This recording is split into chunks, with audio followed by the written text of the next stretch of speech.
Shalom Bapak Ibu Saudara yang dikasihi Tuhan. Seri pengajaran hari ini berjudul Peran Hukum Taurat. Dituliskan dalam Roma 3 ayat 20 demikian.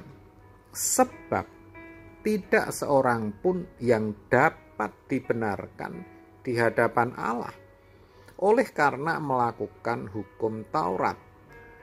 Karena justru oleh hukum Taurat orang mengenal dosa. Melakukan hukum Taurat bukan berarti seseorang akan dibenarkan di hadapan Allah. Sebaliknya, justru melalui hukum Taurat orang mengenal dosa.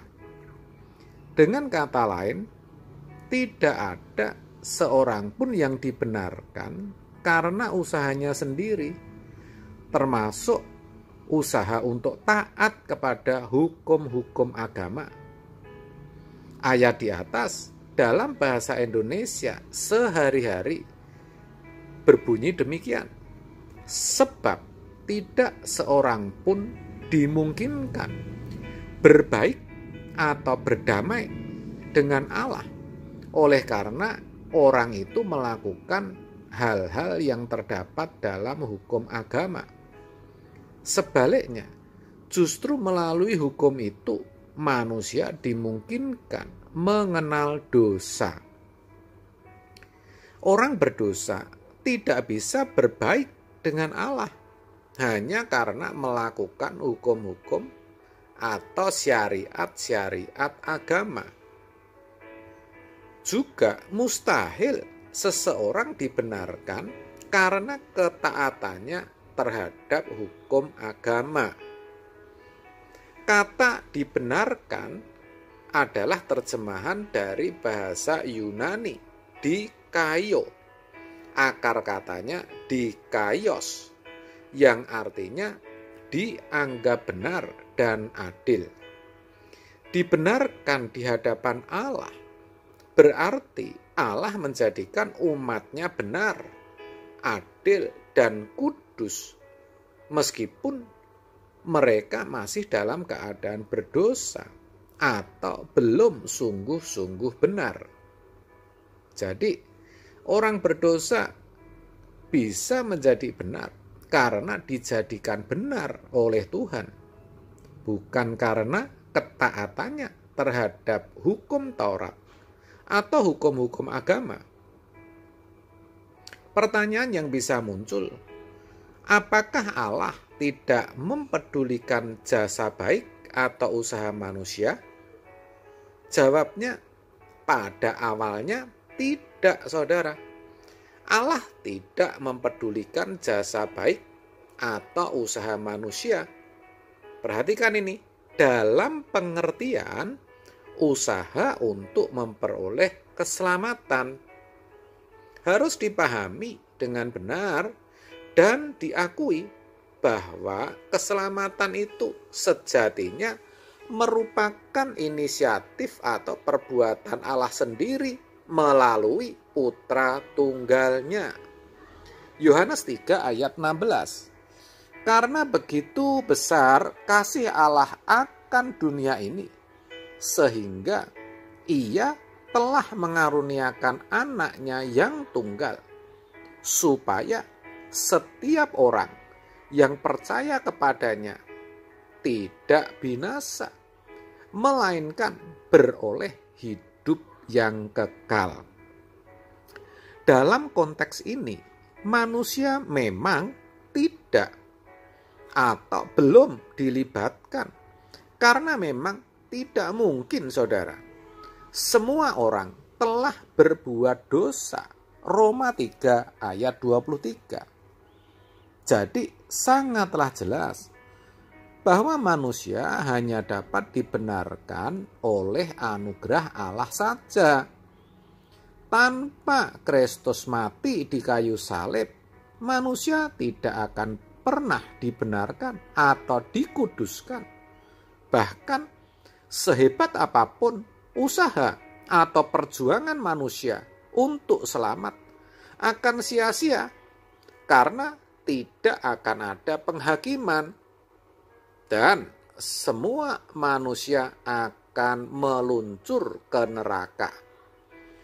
Dengan demikian, peran hukum Taurat adalah membawa manusia kepada kesadaran keberdosaannya, sadar bahwa dirinya itu berdosa, sehingga manusia bisa menyambut atau meresponi anugerah keselamatan yang Allah berikan melalui salib Kristus.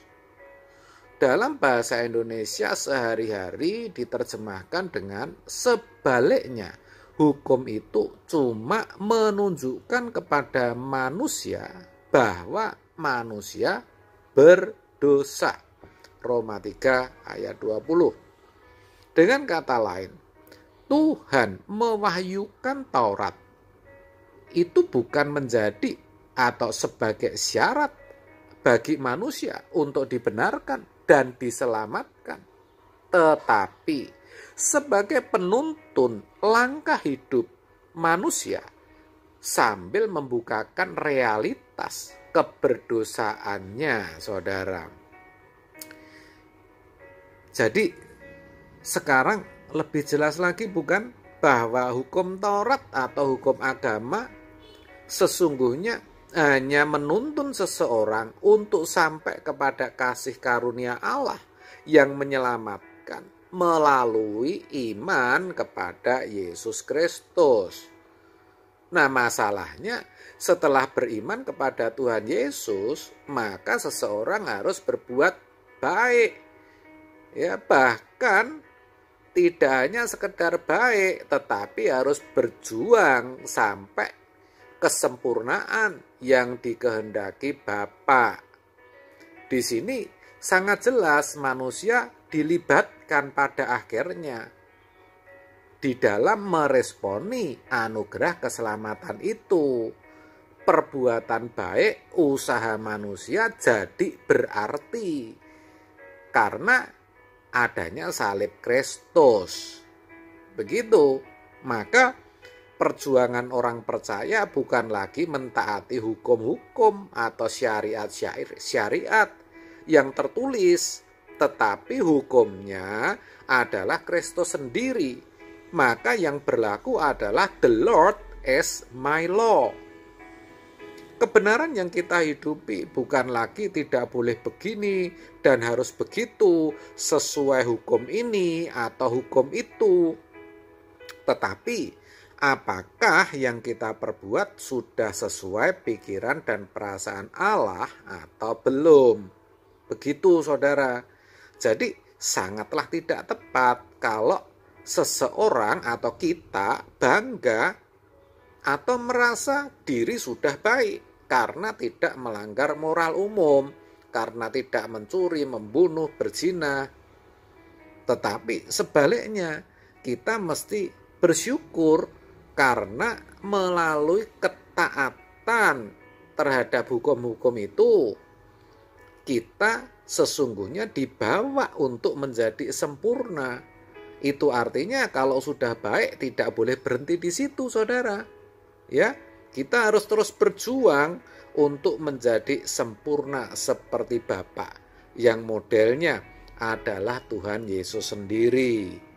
Harus kita sadari bahwa untuk menjadi sempurna, seseorang harus terlebih dahulu baik. Itulah peran hukum Taurat, saudara. Ya, amin. Tuhan Yesus memberkati.